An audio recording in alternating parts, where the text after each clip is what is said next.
Você hoje tá rico? Eu rico eu sempre fui. Mesmo comendo ovo, eu fiquei 3 meses comendo ovo cozido, ovo cobertalho, ovo mexido, ovo com ovo. Eu gosto só de tinha ovo. 2 camisas. Homem todo dia, você vê. Você quase virei uma galinha.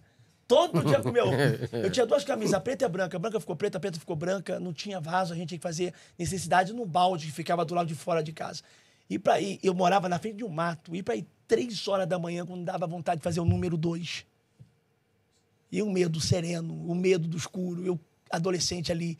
Então eu passei muita privação, mas já era rico. Porque a maior riqueza, a Bíblia vai dizer assim, ó, eu coloquei o meu tesouro dentro de vós, que são vasos de barro. Nós somos vasos de barro tão simples, tão frágeis, mas carregamos o tesouro do céu, que é o Espírito Santo de Deus. Então existe uma unção de riqueza. Lembra que eu falei lá no início de riqueza e prosperidade? Sim. A prosperidade estava sobre a minha vida mesmo quando eu não tinha. Por quê? Se eu falar que eu passei fome, é mentira. Quantas das vezes eu e minha mãe pensava que ia faltar o pão na mesa e Deus usava pessoas que eu nem conhecia para trazer a provisão? Quantas das vezes a Light ia na nossa porta para tentar cortar a luz e não tinha de onde vir e Deus usava famílias que eu nem sabia, nem pedia, porque quem tem fé não pede, e enviava no último momento para trazer a provisão. Ali foi o cuidado de Deus, chamado de deserto. A Bíblia diz que João, um menino, crescia e se fortalecia no deserto até que chegou o tempo de ele ser revelado no Jordão e o ministério cresceu. Então a gente se fortalece no momento de dor, porque o que não nos mata nos fortalece. Então eu passei muita privação na minha vida, mas eu vou falar uma coisa, eu sempre vi a mão de Deus cuidando de mim, da minha família, da minha casa. E um dia Deus falou para mim, faz a minha obra que eu cuido do resto. Hoje, para a glória de Deus, perto do que como eu comecei, e eu prosperei absurdamente. Por quê? Porque hoje eu não sou só um pastor. Hoje eu não me considero um influencer, mas através do Instagram a gente faz muita influência. Sim, mas isso então, eu ganho ajuda, tudo. claro. Então, ó, eu tenho patrocínio de alimento, eu tenho patrocínio de roupa, eu tenho roupa que eu dou, ainda tem roupa lá com... O garoto de 2 camisas tem roupa de etiqueta que dá. Eu abençoo tanta gente e não acaba. Quando eu penso que vai acabar, chega caixas e caixas e caixas. Eu tenho o Cris Martins, que é o que me veste de terno.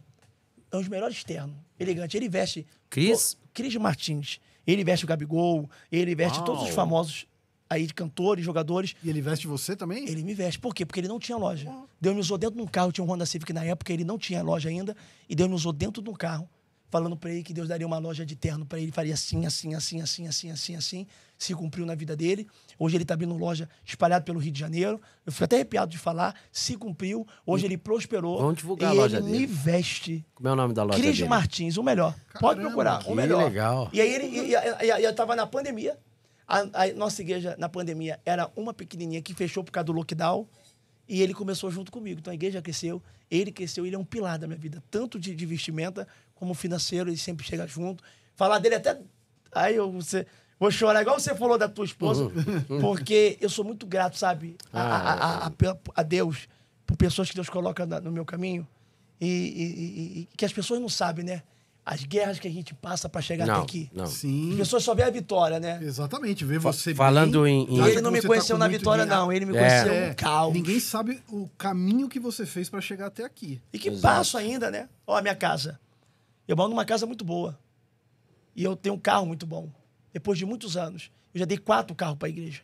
4 carros. E eu não tinha 4 para dar, eu tinha um. Foi o Fiat Uno, eu dei, fiquei a pé. Aí Deus me deu outro. Aí precisou pagar o som da igreja, eu vendi, paguei. E agora? Agora nós estamos com 17 igrejas. Eu não precisava vender a minha casa. E não precisava vender o meu carro. Sabe por quê? Eu não vou para o culto para ninguém pregar para mim, ninguém revelar para mim, ninguém me curar. Eu vou para ser o garçom e servir para o povo. Só que Deus falou, quero eu um sacrifício teu. Então a igreja precisa de ar-condicionado, porque está um calor absurdo. Então é 10 mil pessoas no calor. E é mais de 1,5 milhão. Eu estou quitando o templo ainda, porque saímos do aluguel, mas temos 3 anos para quitar. Então eu tenho que pagar 8 milhões e mais 1,5 milhão de ar-condicionado só para botar em uma igreja 1,5 milhão.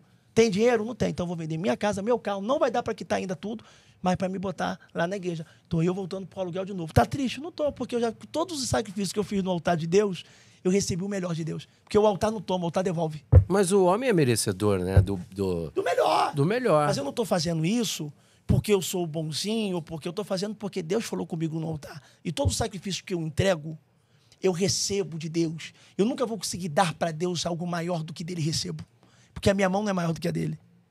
Então o altar ele não toma, ele devolve. O problema do brasileiro, às vezes, é que ele quer ter a colheita que nunca plantou. Ele quer ter a colheita daquilo que ele nunca plantou. O plantio é opcional. Eu planto se eu quiser, mas a colheita é obrigatória. Tudo que o homem plantar, certamente ele vai colher, ele vai ceifar. Então, quer colher? Planta. Quer colher muito? Planta muito. Quer colher pouco? Planta pouco. E só entende esse poder do plantio quem começa no pouco. Ninguém vai por muito se não começar no pouco. Mateus capítulo 25 vai dizer assim, ó, se eu não me engano, versículo 23. Servo fiel, foste fiel no pouco e sobre o muito eu te colocarei. Quer conhecer a fidelidade? Começa no pouco. Porque quem não é fiel no pouco não vai ser no muito. Maravilhoso. Quem não consegue, É verdade. Quem não consegue tirar o dízimo de um salário mínimo de 100 reais, não consegue tirar depois 100 mil de 1 milhão. E eu sou um cara que eu já dizimei 2 reais. E até hoje, tudo que passou na minha mão, eu continuo dizimando. E enquanto houver vida em mim. Por quê? Minha mãe, minha guerreira, ensinou no caminho. Minha mãe me ensinou o caminho. A Bíblia diz, ensina teu filho no caminho que você deve andar, que quando ele envelhecer não vai se desviar. E, para sempre, desde quando eu me entendo por gente, eu sirvo um único Deus e vai comigo até o fim. E os meus filhos eu quero que cresçam nesse mesmo caminho. O filho que vai à igreja, o pai vai buscar na igreja não vai buscar na cadeia, pode ter certeza. Bonita essa frase, né? E o que você acha desses religiosos que tem aí, que ficam milionários às custas dos fiéis? Que tem muita gente que você sabe que não caminha na retidão, né? Então, eu costumo dizer o seguinte, ó. Você tem que olhar pro templo. Por que você tem que olhar pro templo? Porque se o pastor mora numa mansão e o templo está caindo aos pedaços, então, de fato, ele é uma pessoa que não ama a obra. Porque Davi falou, como posso morar em palácio, meu Deus, morar em tenda? Porque o templo de Salomão não é templo de Salomão, é templo de Davi. Quem fez o desenho do templo foi Davi. Quem deixou o dinheiro para a construção do templo foi Davi. Davi só não pôde construir porque derramou sangue inocente, quando ele matou Urias, o heteu, do adultério que ele pegou a mulher que era casada, Betseba. E aí, Salomão que vai construir... Mas Salomão não negou a Deus? Não, tô falando de Davi. Não, Davi também não negou. Eu tô falando que Davi, de 10 mandamentos, Davi pecou 8. Só não errou em 2. Não deixou de honrar pai e mãe e não adorou outros deuses. Ok. Entendeu? Então ele queria construir o templo. Só que Deus não deixou porque ele tinha derramado sangue. Quem vai construir? Salomão. Quando Salomão constrói o templo, é debaixo de uma base de Davi dizendo, eu não vou morar em palácio, Deus vai morar em tenda, porque na época o povo morava em tenda. Só que acabou o tempo de tenda. Sim. E Deus ainda estava habitando em tenda. Então o templo, quando ele é construído, ele vem com prioridade. Claro que existem igrejas e igrejas. Exemplo, vamos botar, um pastor tem uma igreja, tá? Numa comunidade. A igreja cabe 30 pessoas, mas o cara tem uma mansão no melhor estado. Pô, loucura. Agora, um pastor tem centenas de igrejas. Cresceu absurdamente. Prosperou. Isso é uma rotatividade muito grande, ô Pedro. Você quer ver um exemplo? Porque pastor não é só pastor de culto. Eu queria convidar as pessoas para ser pastor.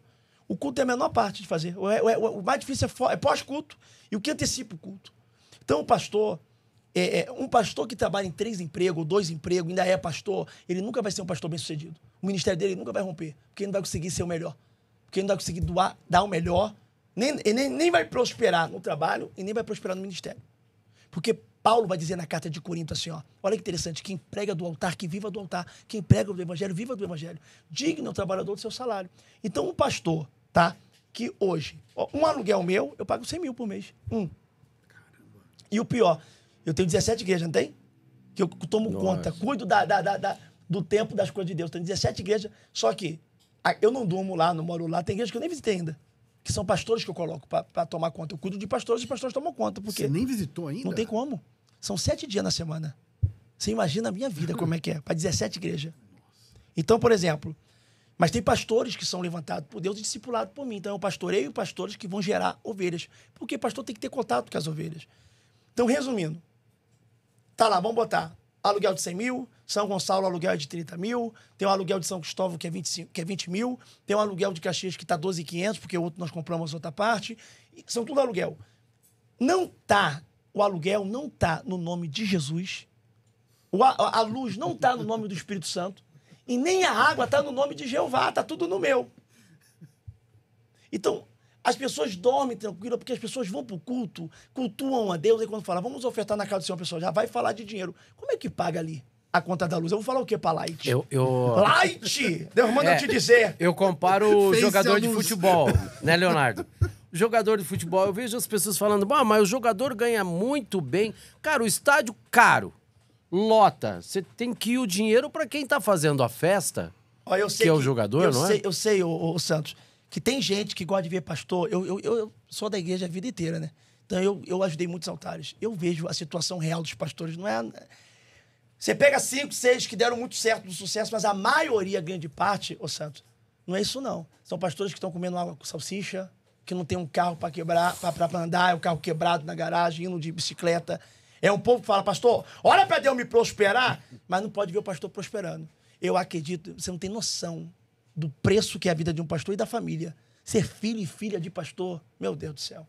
Então, é um peso muito grande para a família, é uma cobrança muito grande. Então, se tem alguém me ouvindo aqui que gosta de ver o seu pastor padecendo necessidade, não serve a Deus. Então, você pode sim desfrutar do melhor. Lembrando de que você só não pode ter uma vida, porque a Bíblia vai dar a Bíblia vai dar base para isso. Olha para você ver, só para me terminar, como a Bíblia fala sobre isso, sobre o dízimo. Você sabe que a tribo de Levi era a única que podia mexer com o sacerdócio. Todas as outras tribos, são 12 tribos. Benjamim, Issacar, Rubem, Judá, todas as tribos dizimavam na tribo de Levi.